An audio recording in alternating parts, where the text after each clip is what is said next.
Hello everyone and welcome back to my channel Edmond Mindaros at another Shopee Features Update. Ang pag-uusapan natin at i-guide ko kayo on how to enable or turn on display Shopee video on Shopee Affiliate Storefront. So ito na yung bagong features ni Shopee Affiliate kung saan ay organize na lahat ng mga products na pinopromote natin dito sa Shopee Affiliate. So bago mo magamit ito ay dapat naka-join ka at accepted ka sa Shopee Affiliate Program. Kaya stay tuned ka lang at start na natin. Ang next step ay kailangan mo lang i-open yung Shopee applications. Then dito lang sa baba ay kailangan mo lang i-select dito yung Meta Profile na makikita dito sa bottom right corner. And then once na-open mo na yung Shopee homepage profile mo, and then dito lang sa More Activities ay kailangan mo lang i-select dito yung Affiliate Program. So bago natin talaga magamit or makita natin yung storefront ng ating Shopee Affiliate ay kailangan accepted ka talaga dito.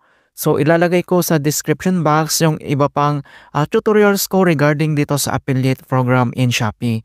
So ang next step ay kailangan mo lang i-click dito yung Affiliate Program. At dito na sa ating Affiliate Program settings, dito lang ulit sa baba ay kailangan mong i-select dito yung account na makikita dito sa bottom right corner. At dito lang sa ating Shopee Affiliate accounts, and then kailangan mo lang i-select dito yung Affiliate Storefront. So i-click mo lang. At makikita mo na dito yung Shopee Affiliate Storefront mo.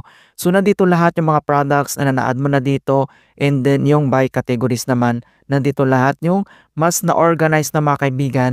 Okay, so pwede mo itong i-organize. So nakalagay lang sa description box kung paano tayo mag-categorize or mag-categorize ng mga products dito. So kung paano ba natin enable yung ating Shopee video, yung Shopee video guys, ito yung ating Shopee Affiliate account. Yung ina-upload natin ng mga videos natin doon sa ating account. So kung paano ba natin i-add dito sa storefront natin. So ang next step, dito lang sa top right corner, makikita mo dito yung icon settings na yan. So kailangan mo lang yan i-click. And then once na-click mo na yan, so makikita mo dito yung storefront settings. So dito naman, pwede mong baguhin yung ating logo dito or yung ating profile. And then storefront name, makikita mo na dito yung bagong storefront name mo. And then dito naman sa descriptions, pwede kang malagay dito ng descriptions about your storefront. And then next, select mo lang dito yung display Shopee video. So ito yung sinasabi ko guys, yung affiliate program natin, mga videos na ina-upload. So dito lang sa right corner, makikita mo dito yung kanyang button. Then itoggle yung button lang to right. Ayan. So once natoggle mo na siya, and ibig sabihin ay naka-enable na or naka-turn on na. So makikita mo dito yung green color na siya mga kaibigan. Okay? And the next step, so kailangan mo itong i-save. So click mo lang dito yung save. Ayan, so update successfully. And then, back tayo dito sa ating storefront. So makikita mo na dito yung Shopee videos kapag clinic mo yan. And dito na yung ating Shopee affiliate videos na ina-upload natin. Ayan, di ba? Mas organized na ngayon. So mas madali na lang talagang na i-access yung ating Shopee affiliate videos. And then yung mga ina-add natin mga products dito. Ayan guys.